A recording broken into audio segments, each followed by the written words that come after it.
कैसा गया paper? Sir paper ठीक था, मतलब मैथ्स का था तो जो अनएक्सपेक्टेड था, मतलब पहले के पैटर्न से हिसाब से अगर टीसीएस का ट्रेंड देखा जाए तो उसके हिसाब से काफ़ी चीज मतलब क्वेश्चंस कुछ ऐसे थे जो ट्रिकी थे और कैलकुलेटिव भी थे। और आपका कैसा रहा? सर मेरा पेपर ठीक हुआ। जिसकी कैलकुलेशन स्पीड थोड़ी अच्छी है और उसने बेसिक फॉर्मूले मीन मोड में अगर वो नहीं फंसा है तो उसका पेपर पूरा ही अच्छा हुआ। स्टैटिस्टिक्स का सुना है कोई सवाल ऐसा था जिसमें 2 मोड दिया गया था? हाँ जी हाँ जी हाँ जी हाँ जी सर, मैंने वो पढ़ा नहीं था, मैंने छोड़ दिया। जो पढ़ा नहीं है वो छोड़ दो सर, सिंपल सी बात है, टाइम खराब होगा। एक्चुअली वो जो था वो लेंथी था, काफी सारी ऑब्जर्वेशंस दे रखी थी और उनको क्वेश्चंस को बहुत ध्यान से माइन्यूटली पढ़ के एक मोड का डायरेक्ट फॉर्मूले पे क्वेश्चन था जो कि क्यूमुलेटिव फ्रीक्वेंसी फॉर्मूले वैल्यू दे रखी थी। वैल्यू दे रखी थी। हाँ जी, F1 की, F2 की, F0 की, लोअर क्लास लोअर क्लास की और है H पूछा था, हाइट पूछी थी। सर आप लोग का कैसा गया पेपर? पेपर था, नमस्कार।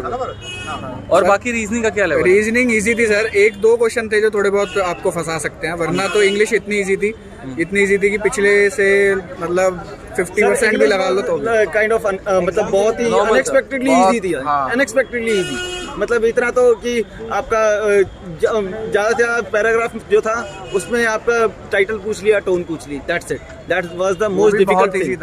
हाँ, वो भी बिल्कुल आराम से दिखाई दे रहा था, दिख रहा था कि क्या हाँ ये इंफॉर्मेटिव है या क्या है? इंफॉर्मेटिव है या ये था बच्चों ने बताया। क्रिटिकल है वो वाला। सर आज का पेपर उसी का अच्छा हुआ है जिसने मैथ्स में तोड़ा है, जिसने मैथ्स निकाला ना उसने, जिसने मैथ्स संभाल सुना लिया। यार मैथ्स में किसी का 10 भी गया है, अटेम्प्ट 20 भी गया है, मतलब ऐसे करके 10-20। सर मैं बता रहा हूँ ना आपको, जो आपने मोड वाला क्वेश्चन पूछा ना, वो तीनों ही क्वेश्चन फंसाने वाले थे। अगर जिसने वो उठाकर पढ़ने की कोशिश करी है और करने की कोशिश करी है तो वो गया, क्योंकि उसको ये लगा था कि रीजनिंग भी करना है।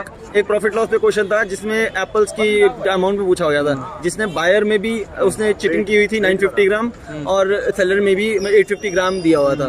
तो that question was the toughest, मतलब पूरे उसमें। और टाइम एंड वर्क का एक अच्छा क्वेश्चन आया हुआ था, सीपीयू की तरह एक पैटर्न है वो देखने को मिला। हाँ जी बिल्कुल बिल्कुल सर, नया पैटर्न देखने को मिला। अगर कैलकुलेशन आपकी अच्छी नहीं है तो आज आप बाहर हो, सिंपल सी बात सर। मैथ्स अगर अच्छी नहीं है तो बाहर। और चॉइस ऑफ क्वेश्चंस, हाँ चॉइस ऑफ क्वेश्चंस है ना, वो बहुत डिपेंड करता है, क्योंकि बट पेपर में डिपेंड करता है ना यार, चॉइस ऑफ क्वेश्चन लगा कैसे सकते हो? वो तो पढ़ना तो पूरा पड़ेगा ना, तभी तो पता चलेगा ना।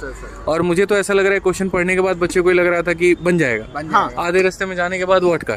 सर अब आपने जो एफिशिएंसी देखी है, टाइम एंड वर्क की एफिशिएंसी देखी है, वो आपके इंटीजर्स में आती है, पॉइंट्स में तो नहीं देते ना। आज पॉइंट्स में दे रखी थी, 18.75 था, A+B का दे रखा था, B+C का दे रखा था, C+D का दे रखा था, और उसमें से एक का 18.75 दे रखा था। I still remember the question, उसमें मेरा टाइम लगा था, वो ठीक हो गया, मतलब गॉड।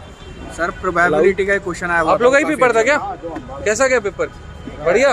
प्रोबेबिलिटी का क्वेश्चन आया था, वो काफी अच्छा था। जिसने बेसिक पढ़ रखा उससे तो नहीं होगा, थोड़ा अपर था लेवल। क्या था क्वेश्चन? कुछ सर मैंने वो क्वेश्चन था, 3 को मतलब अगर एक पैक ऑफ कार्ड्स में से 3 को कार्ड्स निकाल रहे हैं तो पहली प्रोबेबिलिटी है रिप्लेसमेंट के साथ, फर्स्ट कार्ड जैक होना चाहिए, सेकंड कार्ड इवन होना चाहिए और थर्ड कार्ड ब्लैक होना चाहिए। तो फिर तो 3 दिए हुए थे, वो स्किप वाला था बेसिकली, जो पढ़ के नहीं आर्ट ऑफ स्किपिंग आना चाहिए आपको आज के पेपर में, बहुत ज्यादा जरूरी है। और सर एक वो फोटो लेना, ठीक है ठीक है। तो बहुत अच्छा लगा और मिलके यार, और बाकी अपना कोड का वो देखते रहो एक बार सर।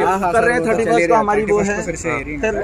और सर एक चीज और, हम कोर्ट केस वाले बच्चे जो 110 बच्चे थे उन्होंने काउंट किया था, वी स्टिल टॉक अबाउट, क्योंकि आपकी यही बात बोली थी कि एसएससी फिर दोबारा यही करेगा, देख लो उन्होंने यही करा। और अभी भी वो बच्चे जो जिनका एज का इशू आया, वो सॉरी मार्क्स का इशू आया रिजल्ट वाला, हाँ, तो उनसे भी टच में है हम लोग।